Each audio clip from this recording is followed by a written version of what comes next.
ಗುಜರಾತ್ನಲ್ಲಿ ಕಾಂಗ್ರೆಸ್ಗೆ ಪಟೇಲ್ ಬಲ. ನಾಳೆ ಕಾಂಗ್ರೆಸ್ ಸೇರಲಿದ್ದಾರೆ ಹಾರ್ದಿಕ್ ಪಟೇಲ್ ಅವರು. ಹಾರ್ದಿಕ್ ಪಟೇಲ್ ಪಾಟೀದಾರ್ ಹೋರಾಟಗಾರ. ನಾಳೆ ಕಾಂಗ್ರೆಸ್ ಕಚೇರಿಯಲ್ಲಿ ಅಧಿಕೃತವಾಗಿ ಸೇರ್ಪಡೆಯಾಗಲಿದ್ದಾರೆ. ರಾಹುಲ್ ಸಮ್ಮುಖದಲ್ಲಿ ಕೈ ಹಿಡಿಯಲಿದ್ದಾರೆ ಹಾರ್ದಿಕ್ ಪಟೇಲ್. ಯಾವ ರೀತಿಯಾಗಿ ಗುಜರಾತ್ನಲ್ಲಿ ಪಾಟೀದಾರ್ ಸಮುದಾಯಕ್ಕೆ ಮೀಸಲಾತಿಯನ್ನ ಕಲ್ಪಿಸಬೇಕು ಅನ್ನುವ ನಿಟ್ಟಿನಲ್ಲಿ ಹೋರಾಟವನ್ನ ಮಾಡಿದ್ರು ಅಂತ ಎಲ್ಲರಿಗೂ ಕೂಡ ಗೊತ್ತಿದೆ. ಆ ಸಮುದಾಯದ ಪ್ರಮುಖ ನಾಯಕರಾಗಿರುವಂತಹ ಹಾರ್ದಿಕ್ ಪಟೇಲ್ ಈಗ ಕಾಂಗ್ರೆಸ್ಗೆ ಸೇರಲಿದ್ದಾರೆ.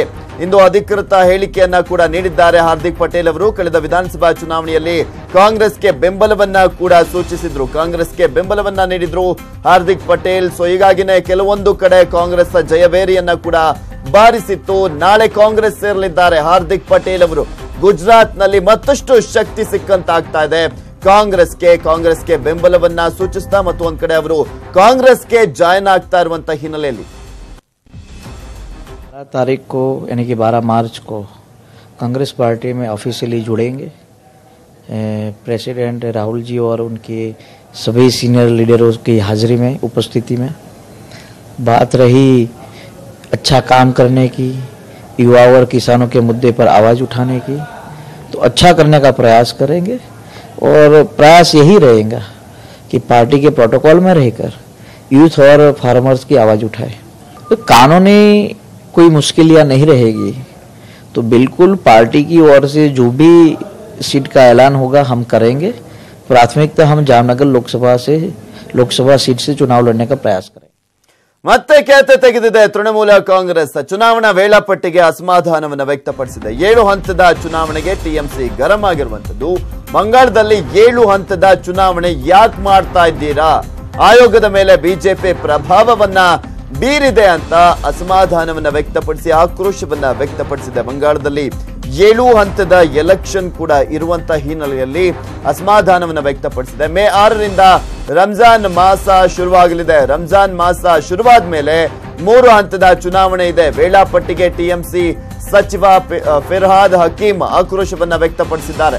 ಮೇ 6, 12, 19ರಂದು ಪಶ್ಚಿಮ ಬಂಗಾಳದಲ್ಲೂ ಕೂಡ ಮತದಾನ ನಡೀತಾ ಇದೆ. ರಂಜಾನ್ ಮಾಸದಲ್ಲಿ ಕಿರಿಕಿರಿ ಆಗುತ್ತೆ ಅಂತ ಅವರು ವಿರೋಧವನ್ನ ವ್ಯಕ್ತಪಡಿಸಿದ್ದಾರೆ. ಇನ್ನು ಟಿಎಂಸಿ ಜೊತೆ ಕೈ ಜೋಡಿಸಿದೆ ಆಮ್ ಆದ್ಮಿ ಪಾರ್ಟಿ ಕೂಡ ರಂಜಾನ್ ಮಾಸದಲ್ಲಿ ಚುನಾವಣೆಗೆ ವಿರೋಧವನ್ನ ವ್ಯಕ್ತಪಡಿಸಿದೆ. ಮುಸ್ಲಿಮರು ಕಡಿಮೆ ವೋಟ್ ಅನ್ನ ಹಾಕಲಿ ಅಂತ ಪ್ಲಾನ್ ಮಾಡಲಾಗಿದೆ. ಇದರಿಂದ ಬಿಜೆಪಿಗೆ ನೇರ ಲಾಭ ಆಗುತ್ತೆ ಅಂತ ಕೂಡ ಟ್ವಿಟರ್ ನಲ್ಲಿ ಆಪ್ ನಾಯಕ ಅಮಾನುತುಲ್ಲಾ ಖಾನ್ ಟ್ವೀಟ್ ಮಾಡಿದ್ದಾರೆ.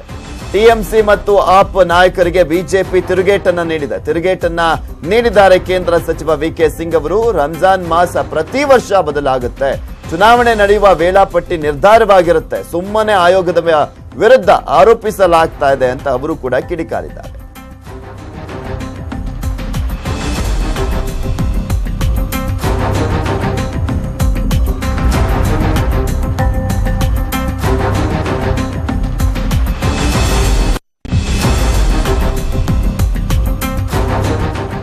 ಸೊ ಇಲ್ಲಿ ನೋಡ್ತಾ ಇದ್ದೀವಿ, ಇಲ್ಲಿ ಪ್ರಮುಖವಾಗಿ ನಿನ್ನೆ ಅಷ್ಟೇ ಇಲ್ಲಿ ಪ್ರಮುಖವಾಗಿ ಮುಖ್ಯ ಚುನಾವಣಾ ಆಯುಕ್ತರು ಯಾವತ್ತು ಎಲೆಕ್ಷನ್ನು, ಎಷ್ಟು ಹಂತದ ಎಲೆಕ್ಷನ್ನು, ಎಲ್ಲೆಲ್ಲಿ ಯಾವ್ಯಾವ ರಾಜ್ಯದಲ್ಲಿ ಎಲೆಕ್ಷನ್ ಅನ್ನೋದನ್ನ ಅನೌನ್ಸ್ ಮಾಡಿದ್ರು.